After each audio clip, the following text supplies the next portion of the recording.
क्षमा breaking Jain news. हमारे बीच में एक आज विशेष हस्ती यहाँ पर पधारी है। बुलाना चाहेंगे आप सबकी जोरदार तालियों के साथ हमारे रतलाम के जिला न्यायाधीश श्रीमान संजय जैन जी साहब। जहां भी हो जरा जोरदार तालियां बोलिएगा।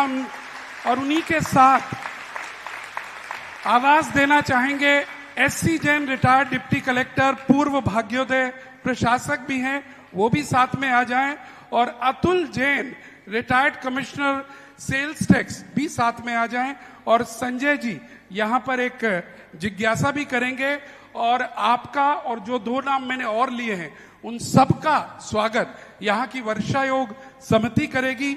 हम अनुरोध करना चाहेंगे यहाँ के वर्षा योग समिति से कृपया आए, इनका मध्य में स्वागत भी करेंगे।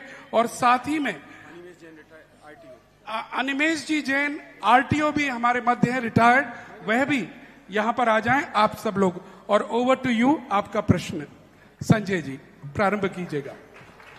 संजय जी आगे निकल आइएगा, हमारे कैमरा टीम को थोड़ा आसानी रहेगी।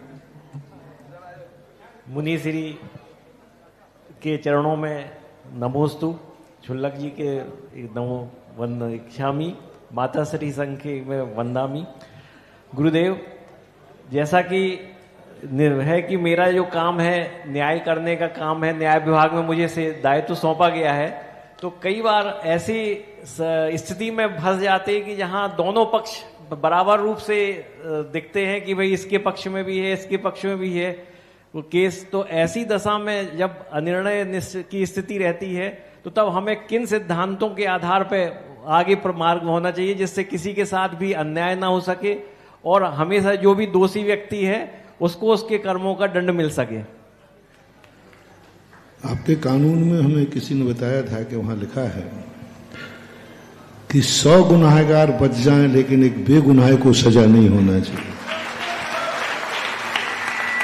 यह जो सूत्र है, ये सूत्र से आपको बहुत बड़ी सुविधा है और आप अपने आप को सेव कर सकते हैं कि 100 गुनाहगार बच जाएं तो बच जाएं लेकिन एक बेगुनाह को सजा नहीं होना चाहिए। इसमें कितना बड़ा सिद्धांत छुपा हुआ है कि यदि हम निर्णय नहीं कर पा रहे हैं तो गुनाहगार बचे तो बच जाए लेकिन बेगुनाह को सजा नहीं होना चाहिए। क्यों सुनी जाती है बहसें जब स्पष्ट रूप से मालूम है किसने अपराध किया है।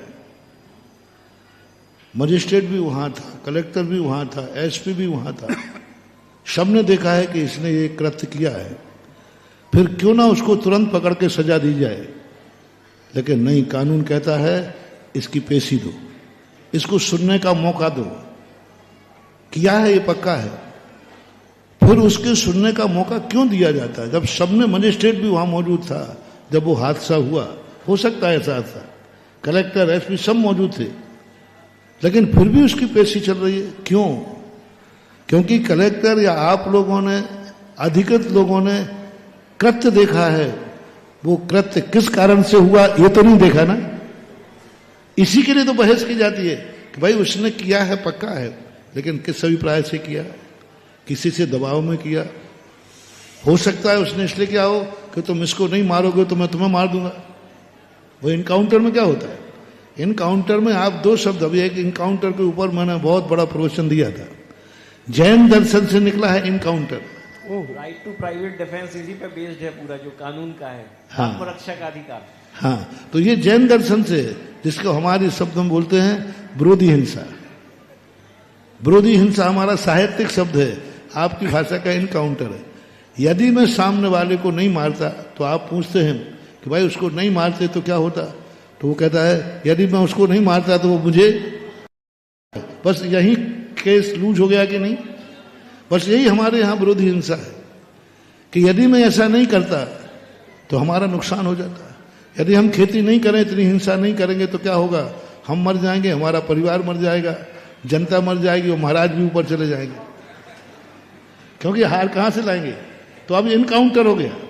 पूछा गया कि आपने खेती क्यों की, देखो कितने जीवों की हिंसा हुई।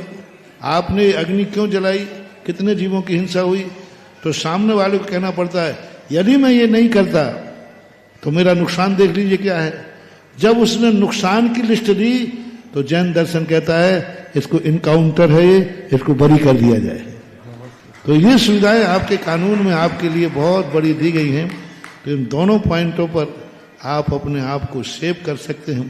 फिर भी अपना अभिप्राय यदि ठीक है और निर्णय कभी गलत हो जाता है तो अभिप्राय को मुख्यता दी जाती है। कई बार आप लोगों की भी बहुत सारी मजबूरियां हो जाती हैं, उस समय उस मजबूरी में भी देखा जाएगा इनकाउंटर। आपका मन नहीं है कि मैं ये करूं, लेकिन कुछ मजबूरियां ऐसी आ जाती हैं, यदि नहीं करते हो तो आप पर दिक्कत आ जाएगी। तो कर्म सिद्धांत कहता है गलत निर्णय किया है, इतने बड़े दबाव में किया है, यदि नहीं करते तो बहुत नुकसान हो जाता है। तो कर्म सिद्धांत कहता है इसको इनकाउंटर में डाल दो, बरी कर दिया जाता है। नमोस्तु महाराज।